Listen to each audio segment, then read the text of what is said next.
अस्सलाम वालेकुम, मैं हूं हकीम नवीद अहमद। आपके लिए एक मौजू लेके आया हूं। क्या आप जानना चाहते हैं कि सुपर फूड किसको कहते हैं?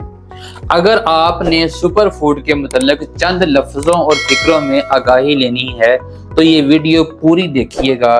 3 मिनट की मुश्किल से ये वीडियो आपको जरूर इसका फायदा होगा। दुनिया में जितनी भी खुराक हैं, जिस भी टाइप की खुराक हैं, वो जिस भी किस्म का गोश्त है, जिस भी तरह के अजनास हैं, जो भी बेहतरीन से बेहतरीन फल है, उसमें अल्लाह रब्बुल इज़्ज़त ने एक मखसूस गज़ाई वैल्यूज रखी होती हैं, मखसूस उसमें न्यूट्रेंट्स पाए जाते हैं। ज़ाहिर है इसी तरह उसमें किसी न किसी हद तक वेस्ट भी होती है। ऐसी चीज जिसमें बहुत ज्यादा मिकदार में माइटी न्यूट्रिएंट्स हों, जिसमें बेहतरीन किस्म के मिनरल्स हों और वेस्ट यानी कि पखाना बनने वाला मवाद सबसे कम हो, उसको हम सुपर फूड कहेंगे। और ये बात याद रखिएगा, सुपर फूड भी हमें तब ज्यादा फायदा दे सकते हैं अगर हमारा जो डाइजेशन सिस्टम है, मैदे का निज़ाम है, जो जिगर का निज़ाम है, वो सही काम कर रहा हो तो ही हमें सुपर फूड फायदा देते हैं।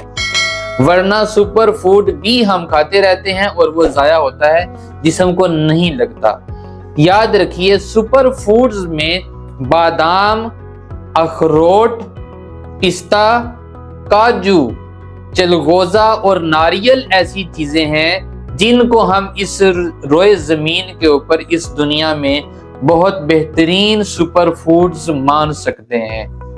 इनके अलावा जितनी भी चीजें हों, जिस भी टाइप के गोश्त हों, शिकार का गोश्त हो, देसी मुर्ग हो, कुछ भी हो, उसमें न्यूट्रिएंट्स और वेस्ट की वैल्यूज मुख्तलिफ होती हैं और वेस्ट की वैल्यूज ज्यादा होती हैं।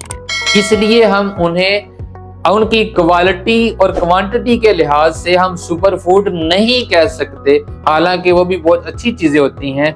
तो ये 5 चीजें सुपर फूड में शामिल हैं। इनको खाएं, इनसे फायदा उठाएं और अल्लाह की नेमतों का शुक्र अदा करें।